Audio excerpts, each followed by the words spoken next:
Graça e paz, amados, amém. Louvado seja o nome do Senhor, que alegria podemos estar na casa do Senhor mais um domingo. Hoje um domingo todo especial, porque é o domingo, dia de Pentecostes, segundo o nosso calendário cristão. Nós hoje estamos celebrando a descida do Espírito Santo sobre a sua igreja, desde o dia de Pentecostes, 50 dias após a Páscoa. Os cristãos ali reunidos em Jerusalém receberam o Espírito Santo. E desde então, todo aquele que é verdadeiro cristão, todo aquele que é seguidor de Jesus, recebe o Espírito Santo, e o Espírito Santo habita em nós, amém? Abra sua Bíblia em Efésios, capítulo 5. Efésios, capítulo 5, versículo 18 ao versículo 21.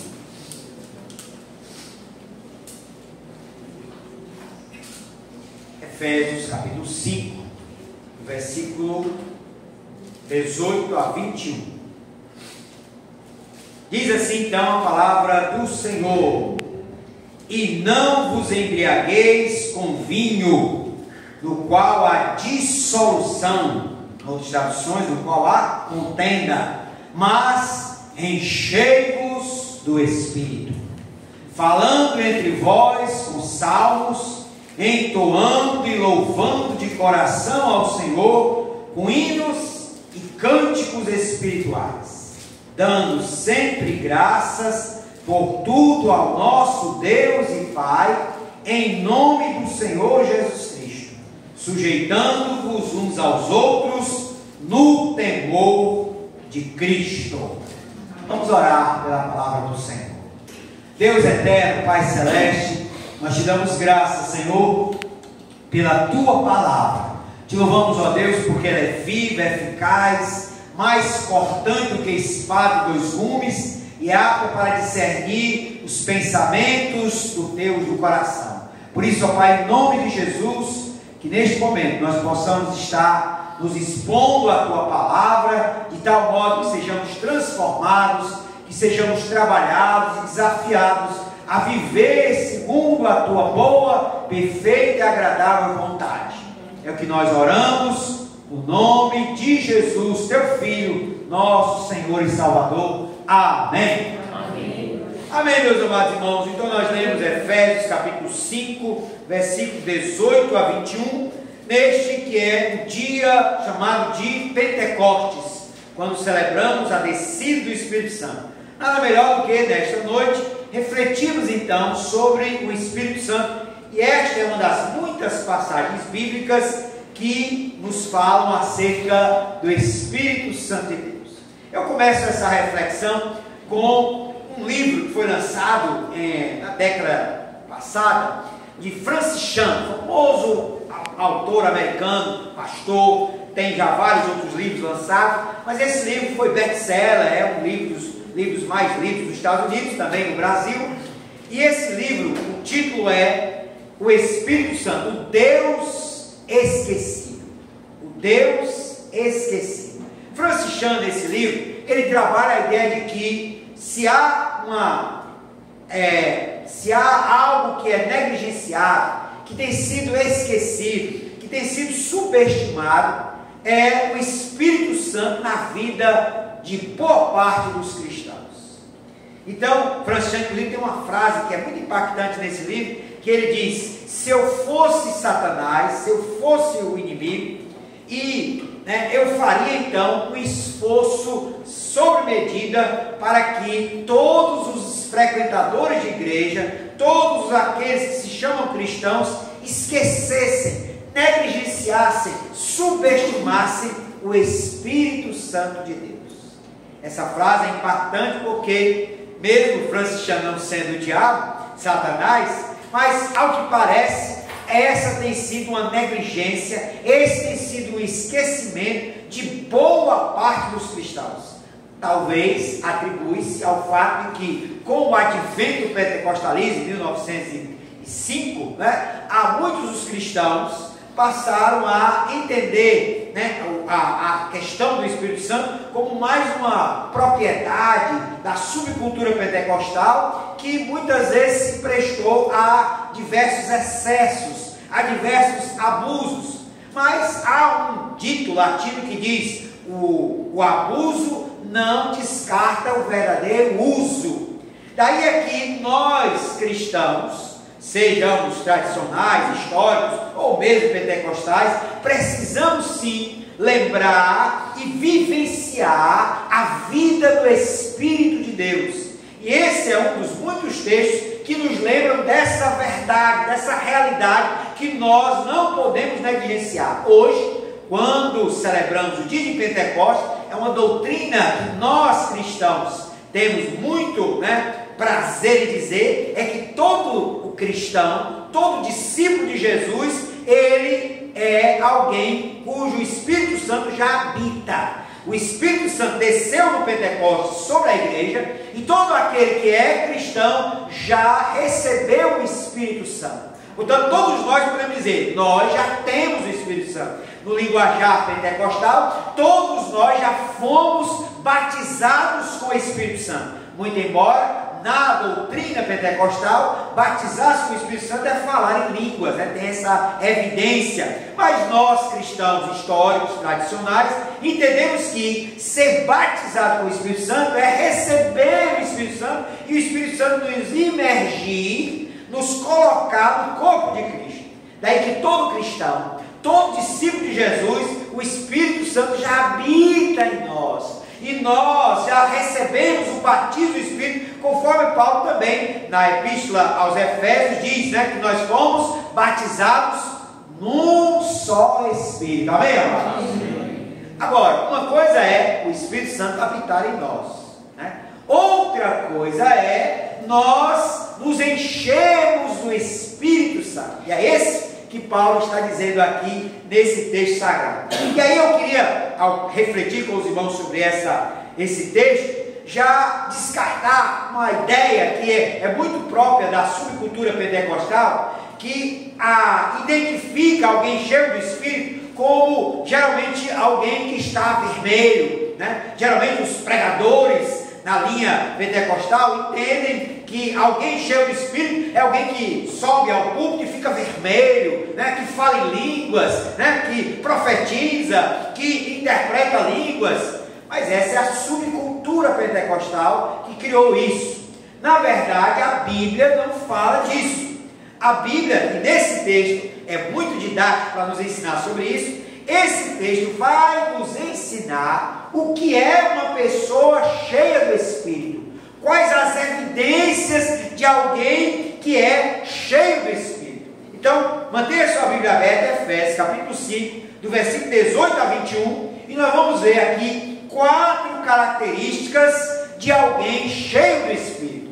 E aí, como eu estava dizendo, nós precisamos fazer essa distinção. Todo cristão, o Espírito Santo habita em todo cristão, mas nem todo cristão está cheio do Espírito. Portanto, nós precisamos tomar esse texto como desafio para que nós venhamos a experimentar cada dia o enchimento ou a plenitude do Espírito Santo na nossa vida. Amém, amados? Amém. E aí então eu começo esse texto dizendo que o apóstolo Paulo estava escrevendo aos irmãos em Éfeso, e ele está aqui doutrinando os irmãos acerca dessa vida de Deus em nós, dessa vida espiritual. E aí ele coloca no versículo 18 essa primeira declaração: e não vos embriagueis com vinho, no qual há dissolução. Paulo diz: mas enchei-vos do Espírito. Paulo aqui, de certo modo, está fazendo uma comparação que para muitos pregadores, até estudiosos da Bíblia, é uma comparação meio rude, com a embriaguez do vinho e o enchimento do Espírito. Mas a maioria dos comentaristas bíblicos entendem que sim, aqui Paulo está fazendo uma comparação. Porque aquele que se embriaga com o vinho está sob o domínio do vinho. E aí, esse domínio do vinho gera dissolução, gera contenda, e a pessoa fica sob o domínio do álcool, fica sob o domínio do vinho. É isso que Paulo está dizendo. E aí ele está propondo para os cristãos, ele está ordenando para os cristãos que eles devem se encher do Espírito. E aí onde está a comparação? Se alguém se se embriaga com vinho e fica sob o domínio do vinho, alguém que se enche do Espírito deve ficar sob o domínio, sob o controle do Espírito Santo de Deus. Daí, meus amados irmãos, é interessante que quando Paulo diz: não vos embriagueis com vinho no qual há dissolução, mas, contudo, todavia, enchei-vos do Espírito. É interessante que ele está dizendo, né, essa expressão enchei-vos está no plural, porque é a ideia de que todos os cristãos devem ter a experiência do enchimento da plenitude do Espírito. Isso é bom que se diga, porque há muitas pessoas que acham que o enchimento, a plenitude do Espírito é só para alguns pregadores, é tão somente para os missionários, é tão somente para os presbíteros, é tão somente para os líderes, é tão somente para os apóstolos, é tão somente para os grandes pregadores do passado. Não! O texto está no plural, dando a entender que todo cristão, que todo discípulo de Jesus, que todo seguidor de Jesus deve sim buscar o enchimento do Espírito. Amém, igreja? Amém.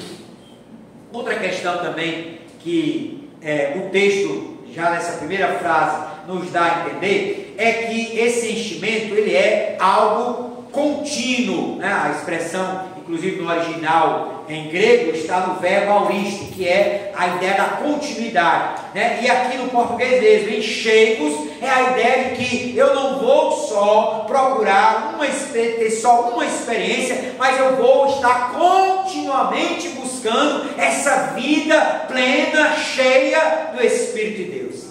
E aí, como se vive essa vida cheia, plena do Espírito de Deus? 4 características, está aqui no texto.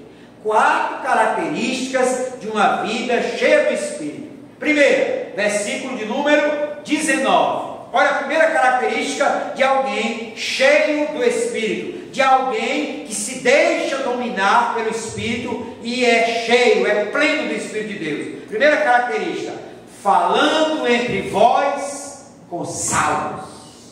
Meus amados irmãos, a linguagem humana, ela pode muitas vezes ser contaminada, né, por expressões baixas, por expressões negativas, né? A Bíblia diz que há um poder na língua, há um poder na linguagem, há um poder na fala. O livro de Provérbios enfatiza muito isso, que há um poder de vida ou de morte na fala, no linguajar, no que nós dizemos, no que nós falamos, nas nossas palavras. Até um livro evangélico, clássico também no mundo cristão, cujo título é Há Poder em Suas Palavras. Porque de fato as palavras têm poder, né? Nós podemos abençoar alguém com as nossas palavras e nós podemos amaldiçoar alguém. As nossas palavras podem gerar vida, como as nossas palavras podem gerar morte. As nossas palavras podem ser positivas, abençoadoras, mas as nossas palavras também podem ser negativas, pessimistas, amaldiçoadoras. E aí o apóstolo Paulo está dizendo para nós que quem vive uma vida cheia do Espírito, quem de fato, né, se deixa encher pelo Espírito, é alguém cuja fala vai ser marcada, né, na comunidade, entre os cristãos, nessa vida relacional, com os salmos. É uma linguagem salmódica. Mas o que é que significa isso? Né? Os salmos, nós sabemos, são expressões não somente de louvor, de oração, mas são expressões de edificação. Os cristãos, os judeus, quando escreveram então o livro de Salmos, eles estavam ali não só expressando louvor a Deus, não só orando a Deus, não só agradecendo a Deus, mas eles estavam também ali se edificando, edificando-se espiritualmente, edificando-se casa espiritual, para louvar a Deus, para agradecer a Deus, para reclamar também de Deus, mas sobretudo para orar a Deus. A linguagem salmódica é a linguagem da edificação. Daí é que Paulo, nessa mesma epístola, ele vai dizer: não saia da vossa boca nenhuma palavra torpe, mas somente a que seja boa para edificação. Pronto, meus amados, alguém cheio do Espírito é alguém que fala entre nós, é alguém que fala entre nós uma linguagem salmódica, com a linguagem da edificação, com a linguagem que, segundo Paulo também escreveu, né, a linguagem temperada com sal, uma linguagem para edificar, uma linguagem para abençoar, uma linguagem para gerar vida no meu irmão, na minha irmã. Portanto, meus amados, aqui há essa característica do enchimento do Espírito, de alguém cheio do Espírito, que nós precisamos cultivar. Se queremos uma vida cheia do Espírito, nós precisamos vivenciar a nossa fala, uma fala salmódica, uma fala que edifica, uma fala que abençoa, um linguajar, uma palavra que venha para gerar vida nos corações dos irmãos. Amém, amados? Portanto, Jesus certa vez até declarou, né? Pelas tuas palavras serás justificado, pelas tuas palavras serás condenado. Jesus também, lá no Sermão do Monte, ele chegou a dizer, né, que ouviste o que foi dito aos antigos, não matarás. Eu, porém, vos digo, aquele que se irá com seu irmão sem motivo, estará sujeito, né, a juízo. Mas aquele, né, que disser ao seu irmão tolo, raca, estará sujeito ao inferno. Portanto, até uma palavra, né, chamar o outro de tolo, Jesus está dizendo que essa palavra tem um peso e que nós seremos julgados por essas palavras. Portanto, meus queridos, aqui uma vida cheia do Espírito é uma vida salmódica, é uma vida cujo linguajar é um linguajar de edificação. É um linguajar onde eu abençoo o meu próximo, onde eu abençoo o meu irmão, onde eu lanço sobre ele palavras de vida, palavras que edificam, palavras abençoadoras. Amém, igreja? Amém. Nós podemos até agora fazer esse exercício. Olha aí para o seu irmão ao lado, olha para a pessoa ao lado. Eu te abençoo, meu irmão, em nome de Jesus. Eu te abençoo em nome de Jesus. Amém. Glória a Deus, as nossas palavras têm poder, né? Quantos pais muitas vezes dizem, esse menino não vai dar para nada, essa menina, né, não vai dar para nada, fulano de tal, ele é um tolo, ele não vai dar para nada nessa vida, esse fulano tenta, nunca consegue, nunca vai conseguir. Palavras malditas, palavras, né, pessimistas, palavras amaldiçoadoras. Não, nunca, jamais nós, como cristãos, sejamos como esposo, mulher, pais, filhos, nunca, né, numa comunidade cristã, no nosso falar, nas nossas palavras, não pode haver palavras de morte, não pode haver palavras de maldição, não pode haver palavras que gerem pessimismo, que gerem derrota, que gerem destruição. As nossas palavras devem ser palavras salmódicas, ou seja, palavras de vida, palavras de edificação, palavras de bênção sobre a vida do meu irmão e da minha irmã, em nome de Jesus. Amém? Então essa é a primeira característica de alguém cheio do Espírito, falando entre vós com salmos, ou seja, falando com uma linguagem de edificação.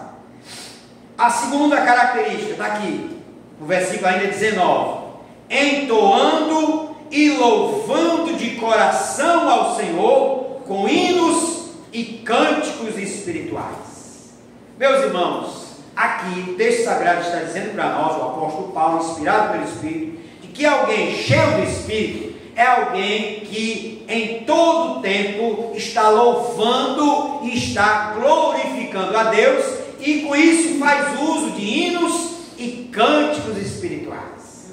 E agora eu cito um outro livro também muito famoso na década de 80, chamado O Poder do Louvor. É de Meryl, não lembro o nome do segundo nome, mas é também uma americana. E esse autora, né, ela colocava justamente que há um poder do louvor, que em meio às lutas, às dificuldades, às aflições, experimente louvar a Deus, experimente abrir a sua boca para louvar, para glorificar a Deus. Como dizia um hino, acho que do cantor lá, né? Vou passando pela prova, dando glória a Deus, né? Dando glória a Deus.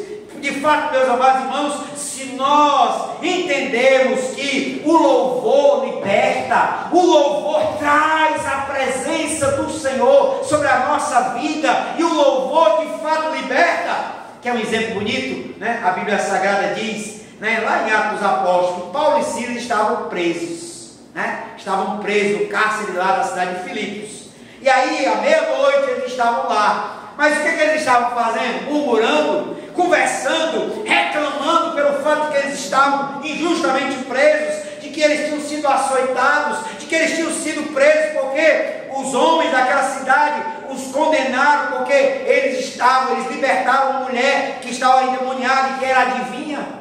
Não, nada disso eles estavam fazendo. Diz a Bíblia Sagrada que eles estavam no cárcere, louvando a Deus em alta voz. Paulo e Silas. E o que aconteceu? O terremoto aconteceu, abriu-se as celas, as grades, né? E eles todos puderam sair, não só Paulo e Silas, mas até os outros presos, mas eles não saíram. O carcereiro, ao ver essa cena, pegou uma espada para se matar, porque a ideia era, se os presos fugissem, o carcereiro, né, teria que pagar com a própria vida. O carcereiro pegou a espada para se matar, e Paulo disse: não faça tal coisa, porque nós todos aqui estamos.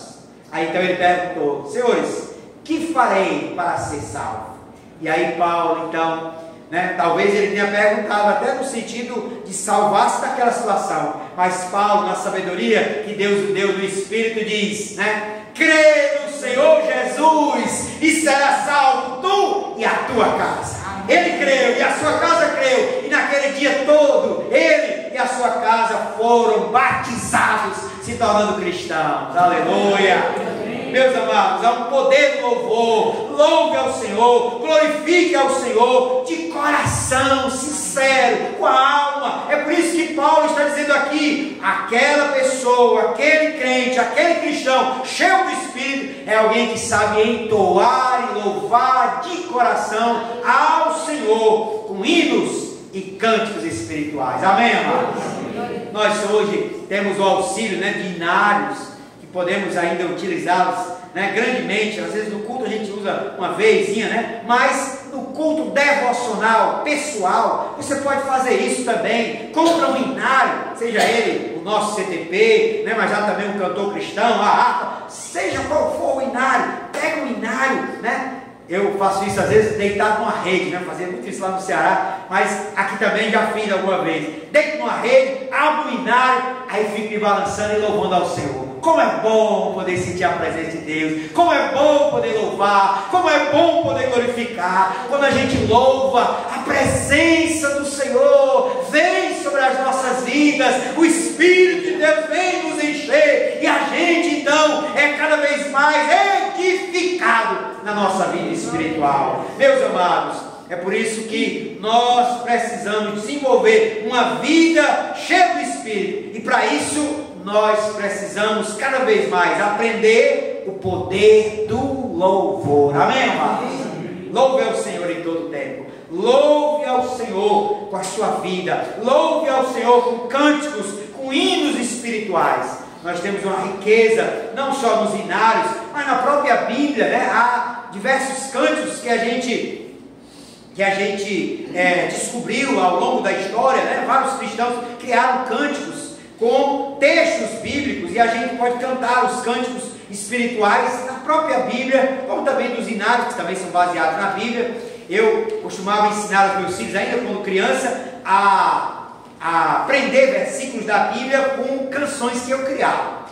E aí eu lembro que ensinei isso para o Nico, ensinei para a Maiara, né? Mateus 4,10: só ao Senhor teu Deus adorarás, e só a Ele prestarás culto. Mateus 4,10, Mateus 4,10. E se ele dormia, né, eu cantando essas músicas para ele, né? Para ele, para a Maiara, Nicolas. E assim, era uma forma de eu não somente louvar a Deus, mas ensinar os meus filhos a palavra do Senhor, né? Uma canção que eu mesmo inventava, né? Essa melodia foi eu mesmo que inventei. Mas é assim, amados, há um poder no louvor que nós cristãos, que nós evangélicos, que nós discípulos, que nós crentes precisamos cada vez mais cultivar. Louve ao Senhor em todo tempo. Em todo tempo eu louvarei ao Senhor. Amém? O salmista dizia: assim cumpre-me bem dizer-te. Assim cumpre-me. É seu dever. É seu dever e é seu privilégio poder louvar, abrir a sua boca para cantar, para louvar, para adorar ao Senhor. Amém, amados? Mas vamos para a terceira característica de alguém cheio do Espírito. A primeira é uma linguagem, uma fala de edificação, salmódica. A segunda, louvar, abrir a boca para glorificar a Deus, para cantar cânticos de coração ao Senhor.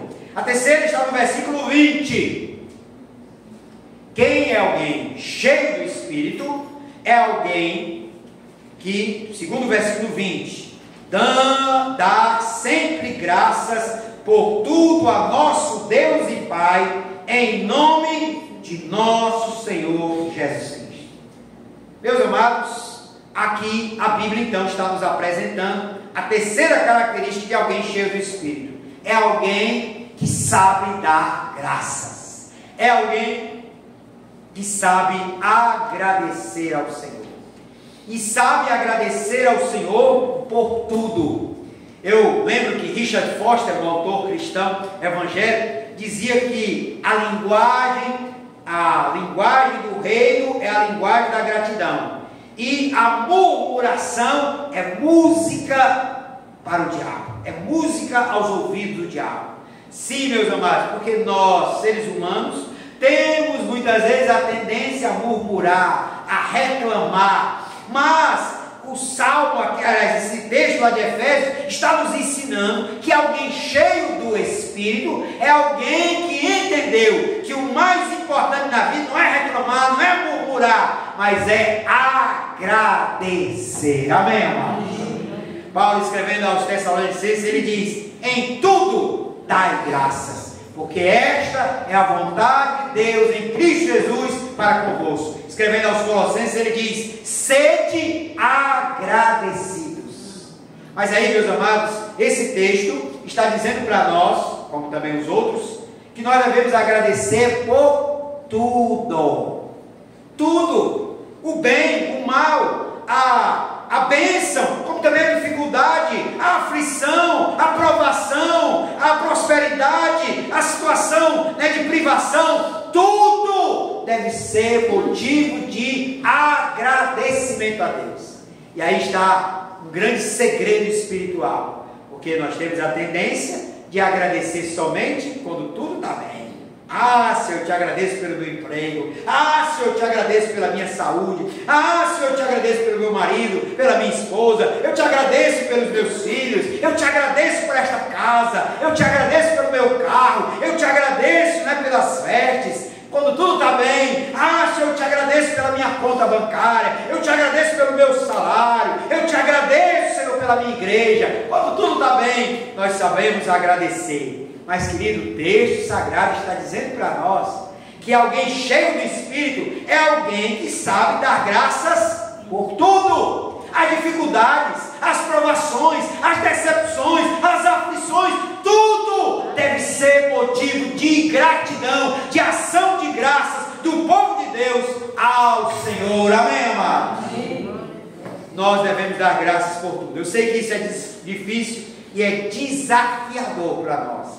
Mas quem quer ser cheio do Espírito há de evidenciar essa gratidão por tudo. Como dizia um dito que muitas vezes corre aí pela internet, tudo é bênção ou é lição, Ou você está sendo abençoado com essa experiência, ou você está aprendendo alguma lição. Deus está ensinando, Deus está ensinando. Até um cântico, antigo, acho que da Eichla, que falava sobre isso, Deus está me ensinando a amar, Deus está me ensinando a perdoar, Deus está me ensinando a tolerar, Deus está me ensinando as situações difíceis da vida, as adversidades da vida, as provações da vida, as decepções da vida, todas elas devem ser motivos de gratidão a Deus, porque se não é bênção, é lição do Pai para a minha vida e para a sua vida. Amém? Então, meus irmãos, nós precisamos aprender a dar graças por tudo. E Paulo diz aqui: dando sempre graças por tudo a nosso Deus e Pai, em nome de nosso Senhor Jesus Cristo. Se somos cristãos, se somos discípulos de Jesus, a nossa gratidão é no nome de Jesus. A nossa gratidão é por causa de Jesus. A nossa gratidão gratidão é através de Jesus. Nós agradecemos ao Pai, agradecemos a Deus, mas agradecemos por tudo em nome de Jesus, por causa de Jesus, porque Jesus experimentou bonança, bênção, mas também Jesus experimentou provações, tentações, e a cruz, e a morte. E aí, por isso é que Paulo está dizendo, a nossa inspiração para sempre dar graças por tudo ao nosso Deus e Pai é no nome de Jesus, porque Jesus experimentou a bênção, a gratidão, a aprovação do Pai, mas Jesus experimentou a morte de cruz, por minha causa, por sua causa. Amém, amado? E vamos terminar então com a quarta e última característica de alguém cheio do Espírito. Primeira, falando uma linguagem salmódica, de edificação. A segunda, entoando e louvando de coração a Deus com hinos, cantos espirituais, saber louvar, entender o poder do louvor. A terceira, uma pessoa grata, sempre agradecendo, sempre agradecer por tudo.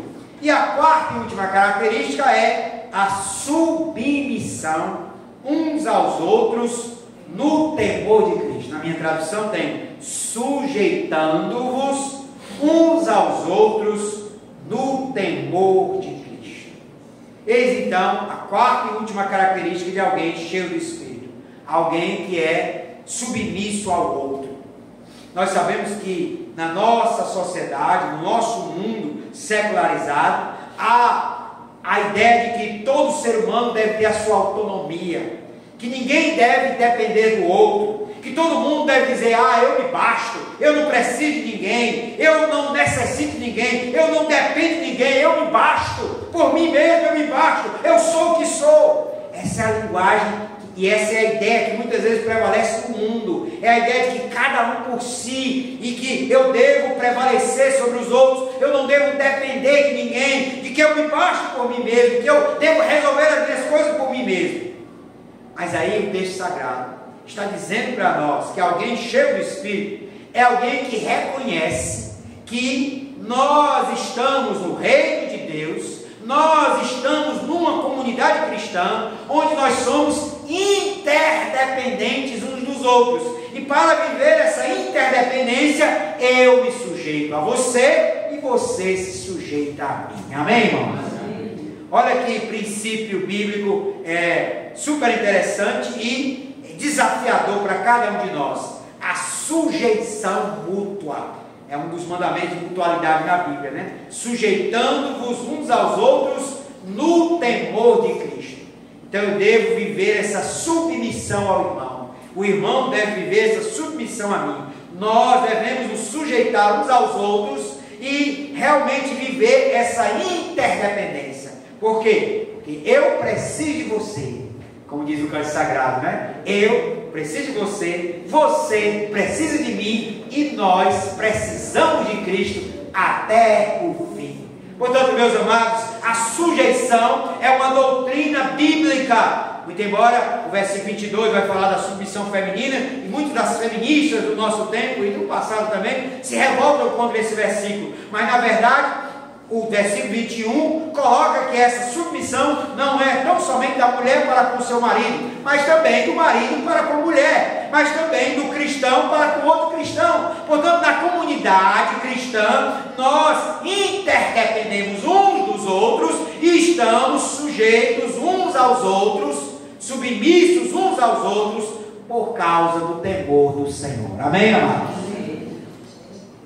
Então, meus amados irmãos, aqui nós encontramos o apóstolo Paulo doutrinando, ensinando a igreja de Éfeso acerca do enchimento do Espírito. Vimos então que esse enchimento do Espírito é para todos e é contínuo. Vimos então que há 4 características da pessoa, de alguém que é cheio do Espírito, do cristão que é cheio do Espírito. Ele fala uma linguagem salmótica, ou seja, uma linguagem de edificação. Ele entende o poder do louvor e por isso vive de coração entoando e louvando a Deus com hinos e cantos espirituais. Em terceiro lugar, vimos que ele é alguém que sabe dar graças a Deus por tudo. é alguém grato, é alguém que desenvolveu a gratidão ao Senhor por todas as coisas, e isso faz em nome e através de Jesus. E por último, vimos que este alguém é alguém que é interdependente do outro, porque ele se sujeita no temor do Senhor ao irmão. Vamos orar em nome de Jesus.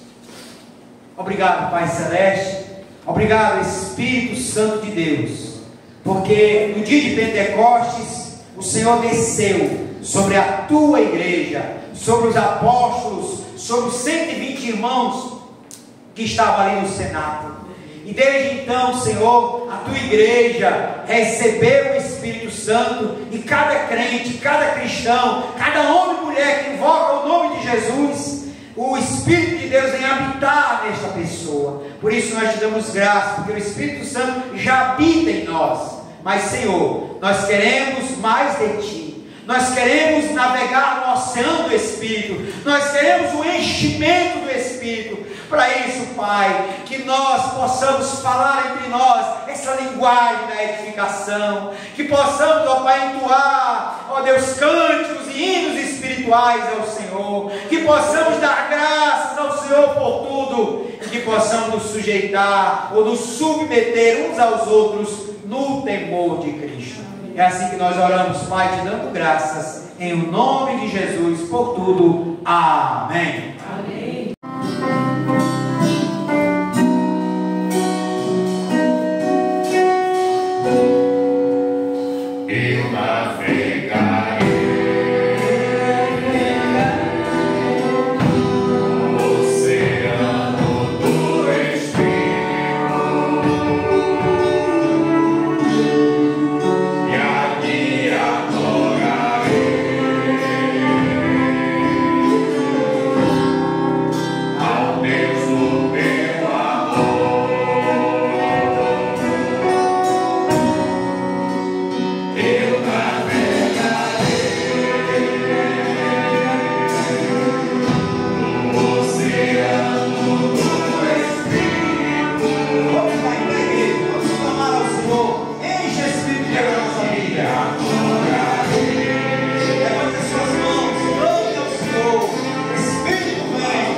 Obrigado, Pai, por este culto. Te louvamos, ó Pai, pelo dia de Pentecostes, quando celebramos a descida do Espírito sobre a tua igreja. Em nome e por amor de Jesus, nos dá uma semana de paz, abençoados, prósperos e bem-sucedidos em Cristo Jesus. Amém. Amém. Vamos levantar as nossas mãos e receber a bênção apostólica. Que o amor eterno de Deus, o nosso Pai, a graça salvadora do Senhor Jesus, que a doce comunhão e consolação do Espírito Santo seja convosco e com todos que invocam o nome do Senhor, agora e sempre.